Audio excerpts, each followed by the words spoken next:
السلام علیکم ورحمۃ اللہ وبرکاتہ۔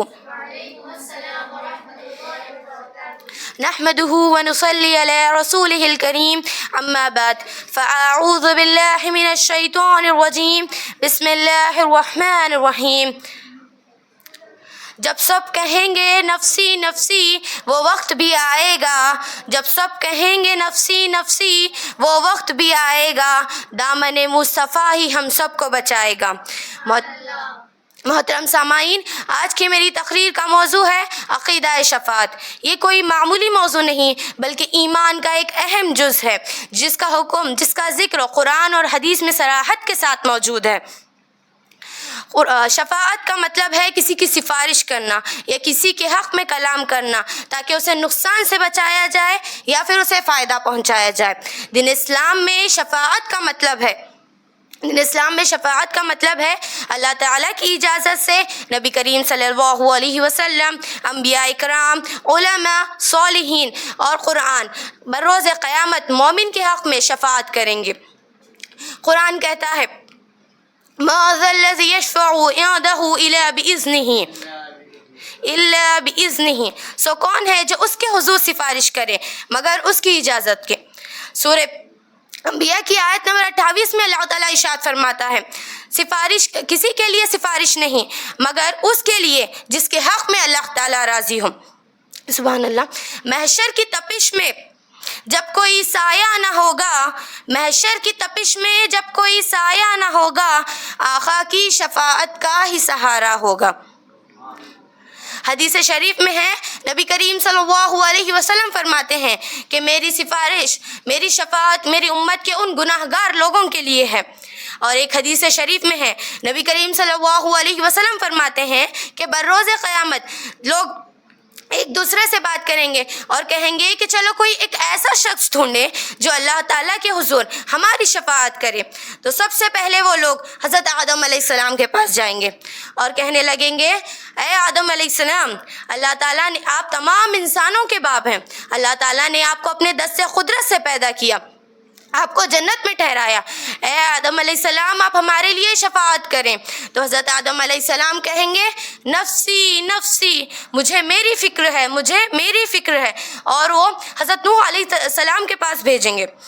پھر جب وہ لوگ نوح علیہ السلام کے پاس جائیں گے تب نوح علیہ السلام بھی انہیں یہی جواب دیں گے نفسی نفسی، یعنی مجھے میری فکر ہے۔ آپ حضرت ابراہیم علیہ السلام کے پاس جائیے، جب وہ لوگ ابراہیم علیہ السلام کے پاس جائیں گے تب وہ بھی یہی کہیں گے، اور حضرت موسیٰ علیہ السلام کے پاس بھیجیں گے، اور جب حضرت موسیٰ علیہ السلام کے پاس جائیں گے تو حضرت موسیٰ علیہ السلام بھی یہی کہیں گے، اور عیسیٰ علیہ السلام کے پاس بھیجیں گے، اور جب عیسیٰ علیہ السلام کے پاس جائیں گے تو حضرت عیسیٰ علیہ السلام بھی یہی کہیں گے نفسی نفسی، اور آخر میں نبی کریم صلی اللہ علیہ وسلم کے پاس جانے کا حکم دیں گے۔ نبی کریم صلی اللہ علیہ وسلم فرماتے ہیں کہ قیامت کے دن جب وہ لوگ میرے پاس آئیں گے تو میں کہوں گا انا لہا انا لہا، یہ میرا کام ہے، یہ کام میرے ذمے ہے۔ پھر نبی کریم صلی اللہ علیہ وسلم اللہ کے حضور سجدہ کریں گے اور پھر اللہ تعالیٰ کی حمد و ثنا کریں گے۔ اس کے بعد اللہ تعالیٰ فرمائے گا کہ اے محمد اپنا سر اٹھاؤ، جو مانگو ملے گا، جس کی شفاعت کرو گے قبول کی جائے گی۔ جو پیار کرے محمد سے وہ محروم نہیں ہوتا، جو پیار کرے محمد سے وہ محروم نہیں ہوتا، وہ شفاعت کا فیض پاتا ہے مایوس نہیں ہوتا۔